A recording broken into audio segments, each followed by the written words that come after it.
வாழ்கிறதான ஒரு தேவ மனுஷனுடைய வாழ்க்கையிலே அவனுக்குள்ள ஏற்பட்ட கேள்விகள், அந்த கேள்விகளை குறித்துதான பதில் அவனுக்கு தேவ சமூகத்தில் கிடைத்ததை குறித்துதான் இன்றைக்கு உங்களோடு கூட பகிர்ந்து கொள்ள போகிறேன். ஆசாப் என்பவன் நமக்கு சங்கீத புத்தகத்திலே பல சங்கீதங்களை எழுதினவர். தாவீதுக்கு அடுத்தாற் போல் ஆசாப்பினுடைய சங்கீதங்கள் தான் சங்கீத புத்தகத்தில் ஏறாமல் இருக்கு. அவன் தேவ மனுஷன், பாடல்களை எழுதக்கூடிய கிருபையை பெற்றவன், பாடல்களை எழுதி பாடல்களை பாடின ஒரு தேவ மனுஷன். அவனுடைய பாடல்கள் இந்த புத்தகத்திலே, இந்த பரிசுத்த வேதாகமத்தில் இடம் பெற்றிருப்பது பெரிய பாக்கியம். அவனுக்குள்ள சில சந்தேகங்கள் எழும்புவதை குறித்து 73ஆம் சங்கீதத்திலே நாம் பார்க்கிறோம். He got many questions in his life. அவனுக்குள்ள சில கேள்விகள் எழும்பிட்டு, எப்படி இதெல்லாம் நடக்கிறது? உலகத்தை அவன் உற்று நோக்கும் போது இந்த உலகத்தில் நடக்கிற காரியங்களாம் பார்த்து அவனுக்கு சில சந்தேகங்களும், அந்த சந்தேகங்களுக்கான பதில்களும் பின்னால் வந்ததை குறித்து இந்த 73ஆம் சங்கீதத்திலே நாம் பார்க்கிறோம். நம்முடைய வாழ்க்கையிலும் இந்த சந்தேகங்கள் எழும்பலாம். தேவனுடைய பிள்ளைகளாக இருக்கிற நமக்குள்ளே சில சந்தேகங்கள் எழும்பலாம். அவன் 3ஆம் வசனத்திலே சொல்லும் போது 73ஆம் சங்கீதத்திலே, துன்மார்க்கரின் வாழ்வை நான் காண்கையில் வீம்புக்காரராகி அவர்கள் மேல் பொறாமை கொண்டேன் என்று சொல்கிறார். இவர் தேவ மனுஷன், கர்த்தரை பின்பற்றினவன். இன்றைக்கு உலகத்தில் இருக்கிற மக்களை எல்லாம் பார்க்கும் போது அவர்களை எப்படி அவருடைய காரியங்கள்லாம் நடக்குன்னு பார்க்கும்போது அவன் தன்னோடு ஒப்பிடுகிறான். அந்த தேவ மனுஷன் ஒப்பிட்டு அவனுக்கே பொறாமை வந்ததை குறித்து ஓப்பனா சொல்றான். நம்மள யாராகிலும் பொறாமை கொண்டேன்னு சொல்ல மாட்டான். அவன் மனம் திறந்து சொல்றான், எனக்குள்ள இப்படி ஒரு பொறாமையே வந்தது, அவங்களை குறித்து ஒரு ஜெலசி எனக்குள்ள உண்டாயிட்டு, எப்படியெல்லாம் இருக்கிறாங்க, அவங்க வாழ்க்கையெல்லாம் எப்படி இருக்குன்னு பார்க்கும்போது நானும் கர்த்தரை உண்மையாய் பின்பற்றி ஆண்டவருடைய வழிகளில் நடக்கிறேன், எனக்கு ஏன் இப்படி ஏற்படுகிறது என்ற கேள்வி அவனுக்குள் எழும்புறது போல நமக்குள்ள எழும்பலாம். துன்மார்க்கரின் வாழ்க்கையை பார்க்கையிலே நான் பொறாமை கொண்டேன் என்று சொல்வதற்கான காரணம், இதுல ஒரு 7 காரணத்தை நான் பார்க்கிறேன். இதுல பல காரியங்கள் முன்பின் இருந்தாலும் அதை ஒழுங்குபடுத்தி நான் என்னுடைய செய்திக்கு ஏதுவாக நான் அதை கொண்டு வருகிறேன். அவனுக்குள்ள இருந்ததான கேள்விகளிலே பல கேள்விகள் அவனுக்குள்ள இருந்தது. அவன் சொல்லான், அவர்களுக்கு இந்த துன்மார்க்கரின் வாழ்க்கையை பார்க்கும்போது அவர்களுக்குள்ள வியாதியே இல்லை, அந்த அர்த்தத்தில் சொல்லப்பட்டு அவர்களுக்குள்ள உபாதை இல்லை. தேவனுடைய பிள்ளைகளாகிய நாம் எவ்வளவு வியாதிகள், எவ்வளவோ வேதனைகள், சரீரத்திலே நோய்கள், பலவீனங்களுக்கு கூட போகிறதை பார்க்கிறோம்.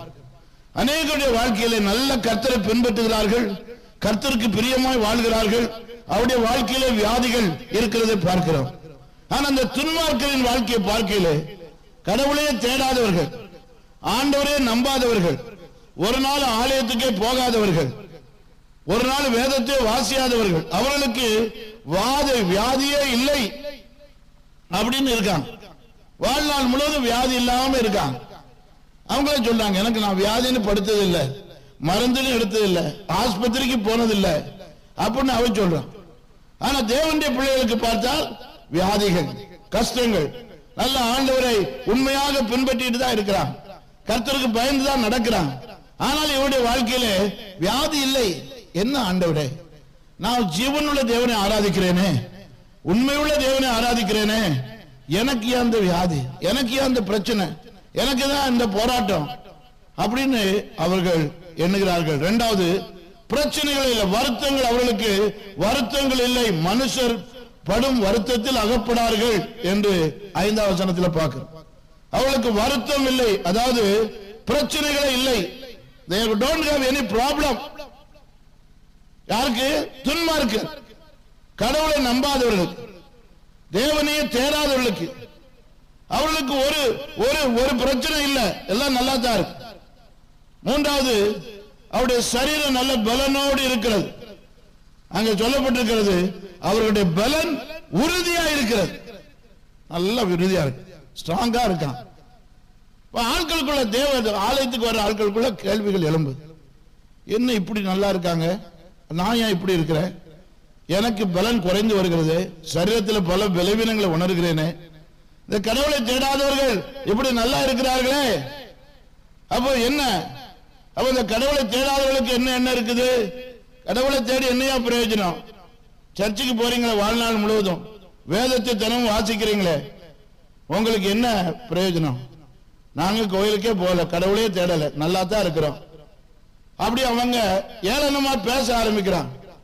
நாலாவது, மரண பரியந்தம் எந்த கஷ்டமும் பாடு அவர்களுக்கு இல்ல, சாகு பரியந்தம் வாழ்நாள் முழுவதும் நல்லா தான் இருக்காங்க. ஐந்தாவது, விரும்புவதில் அதிகமாய் கிடைக்கிறது.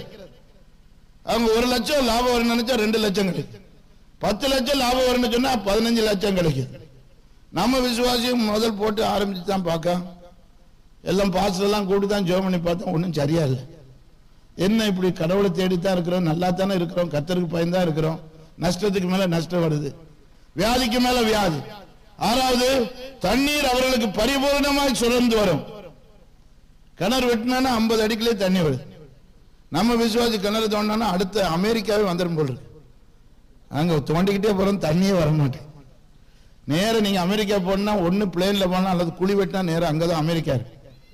உலகத்தின் அடுத்த பகுதியில் தான் அமெரிக்கா இருக்கு. இப்ப தெரியுமா, இந்தியாவிலிருந்து நீங்க ஓட்ட போட்டீங்கன்னா நேரம் அமெரிக்காவை தான் போய் சேருது. அதுக்கு அடுத்த மெத்தட் அப்படி போட முடியாதுன்னா பிளேன்ல போறோம், அங்க இருக்குது அமெரிக்கா. நாம கிணற தோண்டிக்கிட்டே வந்து தோத்திரம் பண்ணி அல்லையா போட்டு தான் தோன்றோம், ஒன்னும் தண்ணி வரமாட்டேங்குது. ஆட்களுக்குள்ள என்ன, அந்த ஆள் கடவுளே தேடாதவ, அவன் கடவுளே நம்பாதவ, அவனுக்கு தண்ணி நல்லா பரிபூர்ணமா சுரந்து வருது. நாம கடவுளுடைய பிள்ளைகளுக்கு ஏன் விவசாயம் பாதிக்கப்படுது? இந்த கேள்வி. ஏழாவது, ஆஸ்தி பெருகிட்டே போகுது, சொத்து பெருகிட்டே போகுது, வீடுகளை கட்டிக்கிட்டே போறாங்க, நிலங்களை வாங்கிட்டே இருக்காங்க. தேவனுடைய பிள்ளைகளுக்கு அப்படி இல்ல. இவங்க உண்மையாத்தான் இருக்கிறாங்க, ஒழுக்கமாத்தான் இருக்கிறாங்க, நீதியாத்தான் இருக்கிறாங்க. இதனால மனுஷனுடைய எண்ணத்துல பெருமை இருக்குது, மனுஷனுடைய உள்ளத்துல அவளுக்கு ஒரு அகங்காரம் வருது. கடவுளை தேடி போறீங்களே, என்னையா மனைவி சர்ச்சைக்கு வந்தா புரியுங்க, நீ சர்ச்சைக்கு போய் என்னத்தை கண்ட, நான் கடவுளே தேடல, நல்லா தான் இருக்கிறேன். பக்கத்து வீட்டுக்கார அதான் சொல்ல, நீங்க ஆண்டவர் ஆண்டவர்னு சொல்றீங்களா, அல்லையா போடுற, காலையிலும் சாயங்காலம் ஜெபம் பண்றீங்கள, என்ன நடக்குது?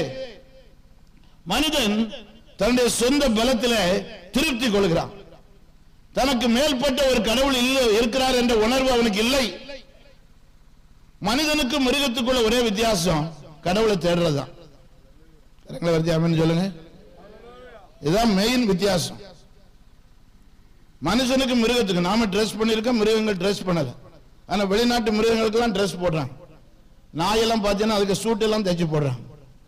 நாயெல்லாம் பார்த்தீங்கன்னா நம்ம ஊர் நாய் மாதிரியா இருக்கு. அமெரிக்கா நாய் நல்ல கட்டில் படுக்க வச்சு அதுக்கு பிஸ்கட்டு, அதுக்கு ஆப்பிள். நம்ம பிள்ளைகளுக்கு என்னைக்கு ஆப்பிளை பார்த்தது, அது எப்பமாவது காய்ச்சல் வந்தா தான் ஆப்பிளை காட்டுறாங்க. அந்த நாய்க்கு பார்த்தீங்கன்னா அதுக்கு ட்ரெஸ் கோட்டெல்லாம் போட்டு, பூனைகளை பார்த்தீங்கன்னா அதுக்கு இருக்கிற கோட்டு. ஐயோ, அங்க பார்த்தீங்கன்னா அந்த நாயும் பூனைக்கு இருக்கிற மதிப்பு பார்த்தா நம்ம ஊர்ல அப்படியே இல்லை. வெளிநாட்டில் சொல்லுவாங்க, நான் லண்டனுக்கு பல தடவை போயிருந்தேன், போன வருஷம் கன்வென்ஷனுக்கு. அங்க சொல்றாங்க, லண்டன்ல உள்ளவங்க இங்க இங்கிலாந்துல பிறக்கன்னா நாயா பிறந்தாத்தாயா மதிப்பு, அவ்வளவு மதிப்பு இருக்கு. புருஷனை கூட வெளியே பொம்பளை படுக்க வச்சிருவா, நாய் மாத்திரம் பக்கத்திலே படுக்கணும், அவ்வளவு மதிப்பு நாய்க்கு இருக்குது. அதுக்கு சிலர் லட்சக்கணக்கான சொத்தை எழுதி வச்சிருக்காங்க. 10 கோடி ரூபாய் ஒரு நாய்க்கு. அதான் நாய், அந்த நாய்க்கு 10 கோடி. அது என்ன செய்ய போகுது? கார் வாங்க போதா, கார் ஓட்ட போதா, என்ன செய்ய போகுது? நாய்க்கு எழுதி வச்சிருக்காங்க 10 கோடி. என்னன்னு கேட்டா, இவங்க கண்ணும் தெரியாத ஆளு, இவங்களை கூட்டிட்டு போகுது, அதுக்கு ட்ரைனிங் பண்ணி வச்சிருக்காங்க. அந்த நாய் அப்படி ஆட்கள் அப்படியே கூட்டிட்டு போகும். அதனால எனக்கு எந்த சொந்தக்காரங்களும் இல்ல, இந்த நாய் தான் எனக்கு சொந்தம், என் சொத்து முழுவதும் அதுக்குன்னு சொல்லி 10 கோடி ரூபாய் நாய்க்கு எழுதி வச்சிருக்காங்க. அதனாலதான் சொல்றாங்க, இங்கிலாந்துல பிறந்த நாயா பிறக்கணும். நாய்க்குன்னு ஆஸ்பத்திரி, என்னென்ன ஆஸ்பத்திரி, இன்னைக்கு விதவிதமான ஆஸ்பத்திரி, விதவிதமான சாப்பாடு. அந்த